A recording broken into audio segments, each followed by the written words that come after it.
about this for a crazy way to spend the summer break, kayaking around part of Antarctica. It's the sort of extreme adventure that New Zealanders seem to revel in. No one there but whales and penguins, nothing between them and the icy ocean but a few millimetres of kayak hull. Hidden perils lurk around every iceberg with no chance of rescue if anything goes wrong. And as Andy Brotherston reports in this remarkable postcard from the frozen continent, these three Kiwis filmed themselves every paddle of the way.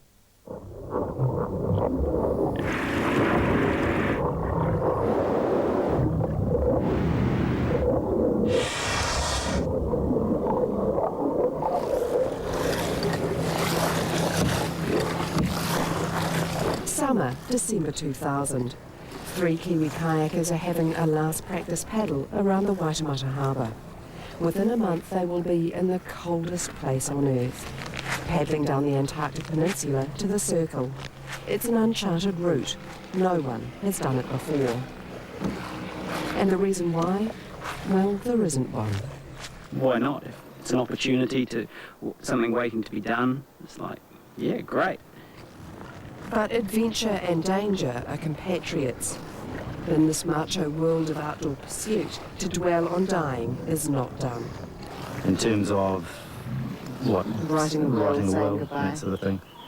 I guess the short answer is no, I haven't. You must have considered perishing, not returning. Not for very long. Yeah, I've thought about it. Yeah, there's, you know, that's the truth, but there's no point in dwelling on it. Mike Jones trains people in the outdoors for a living. He's a senior lecturer in sport and health science. Graham Charles is a professional photographer and outdoor instructor. Marcus Waters is the Clark Kent of the trio, a human resources manager who used to be an outdoor instructor. So they call this Iceberg Alley, because all the big tabular bergs that come from over here off the ice shelf truck on through here and spit out there into the Drake. They've been planning this trip for 3 years and believe they're as prepared as they can be. I've searched every sort of reference and book and stuff I can for information on the coastline, and there's still only about 10% of my questions answered. The unknown, I guess, is the biggest fear, but it's also what makes this a great adventure. You know, it's the fact that nobody's done this before. We don't know whether it's possible. Okay, babe. I love you, babe. Just before Christmas last year, they say goodbye to their partners, who fear it could be forever. At the very least, though, it will be until March.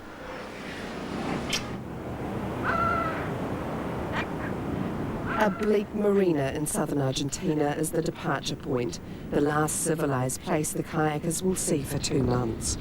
El Señor, que es el camino, la verdad y la vida, esté con todos vosotros.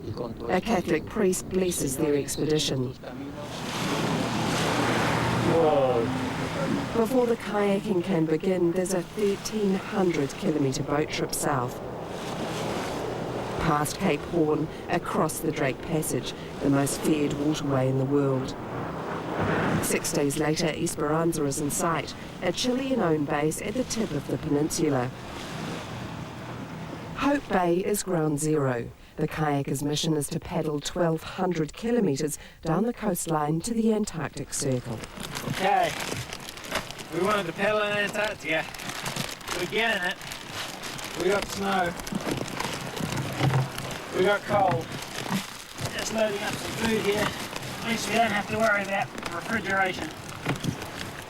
A colony of ignorant spectators watch as the kayaks slide south and towards history.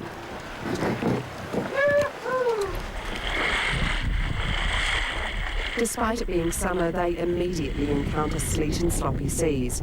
In this nightless environment, they paddle on, beaching at midnight.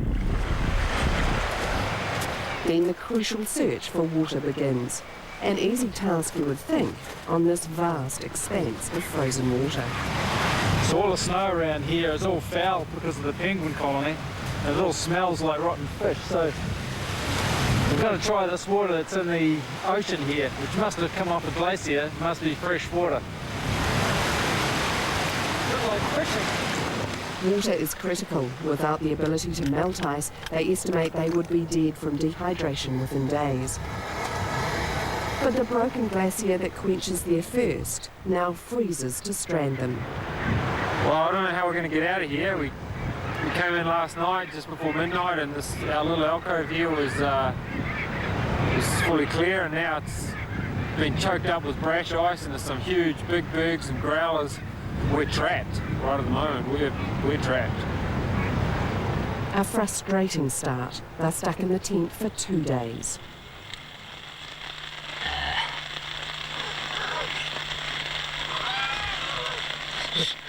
How is it, Martin? About 10 teaspoons are really good. This is day 3. And eating porridge is like chewing broken glass at the moment. Eventually the ice blocks loosen enough to paddle through. This is brash ice, and it's hard work. It's quite fun when you do get some stuff that's just kind of thick enough to get through. You have to work as a team where you do it kind of like a cycle race, where someone will be in front, and so they're putting in a lot more work, just crashing through the ice, and then they'll do that for a few minutes, and then they just pull aside. Someone else would go by. Holy shit, man, it's huge. The half-ton leopard seal is underwhelmed by the kayakers' arrival. It's penguins that really interest them. Now you're in trouble, boy. Leopard seals have attacked humans, but the real danger for the kayakers here is the weather and how it can deceive. We always had the impression it was like, on the good days, that it was like paddling past a sleeping giant, you know, at any moment it could just flick us off the face of the map.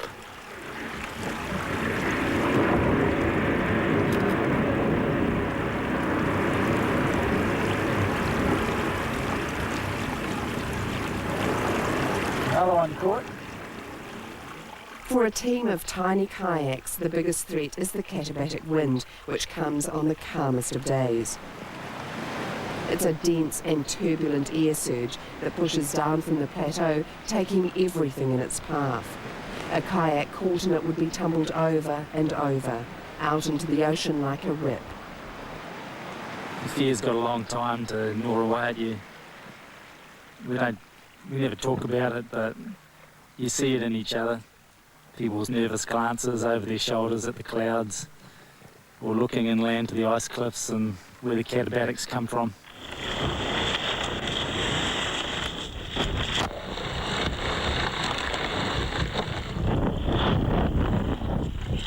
Every day the men kayak through changing conditions for 8 hours or more.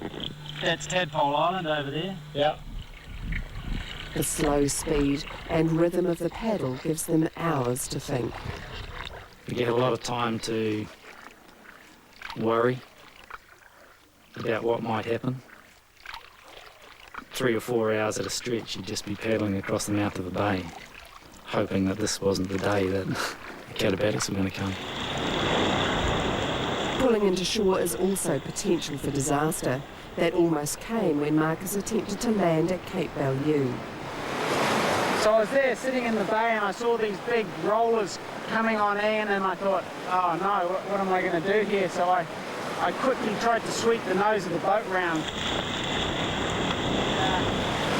My heart was in my mouth there for a few minutes as I saw a couple of these waves come in. Just wait for it to settle down, Marty. My boat could have easily got smashed up on the rocks, smashed to pieces. I could have got knocked out, I could have got seriously hurt. I've been carried up on the rocks here, so that was a real close call. If he'd gone in on that wave, then that would have been the end of his boat for sure. It would have been the end of the trip. We're just short of the polar circle. What a place to have a really bad accident. There's no one to help us, and it was very full on, very full on. I thought it was all over there for a while.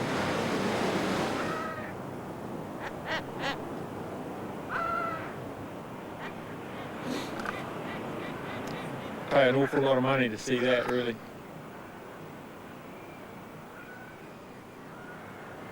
Just gets better and better, doesn't it? There's just no ordinary days in Antarctica.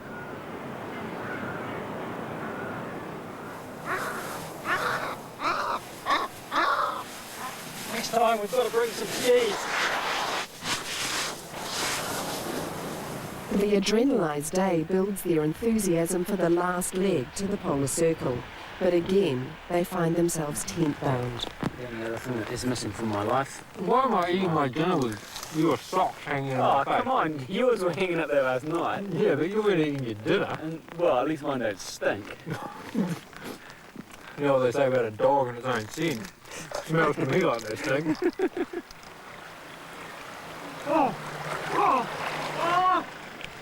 In fact, everything stinks. It's been a month without a shower. Sometimes get, the ice cream headache. It's definitely kind of a one-dip wonder. Oh, the camera!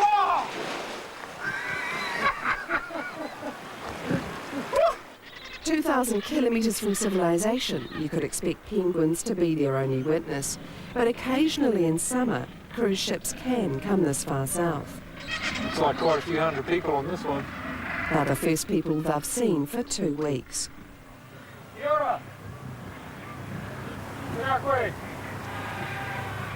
The kayakers are determined now, confident they can make it. With 80 kilometres to go, they're sidetracked by humpbacks. You know that whales are big, but I never appreciated how big the big whales are. Just being right underneath the kayak is just huge. They decided to slap the water with their tail and you happen to be on that piece, then you know it would be a fairly good idea of what a fly feels like, I guess. Go, man, go! Fear quickly rises again as they're forced to run between icebergs. They can roll without warning, sucking the surrounds under as they turn.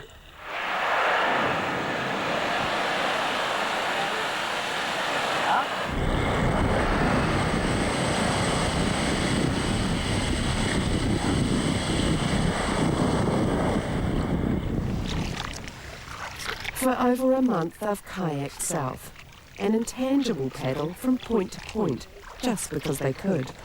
Then, on a bit of sea that looks like any other... Seal's laughing. Yo, 5, man, Polar Circle. We are there.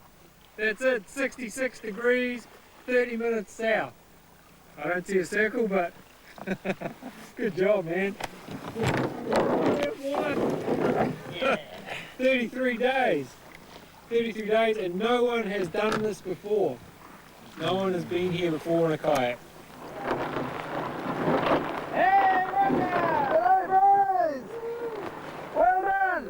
More congratulations come when they meet up with the Toluca, the yacht that will take them back to South America.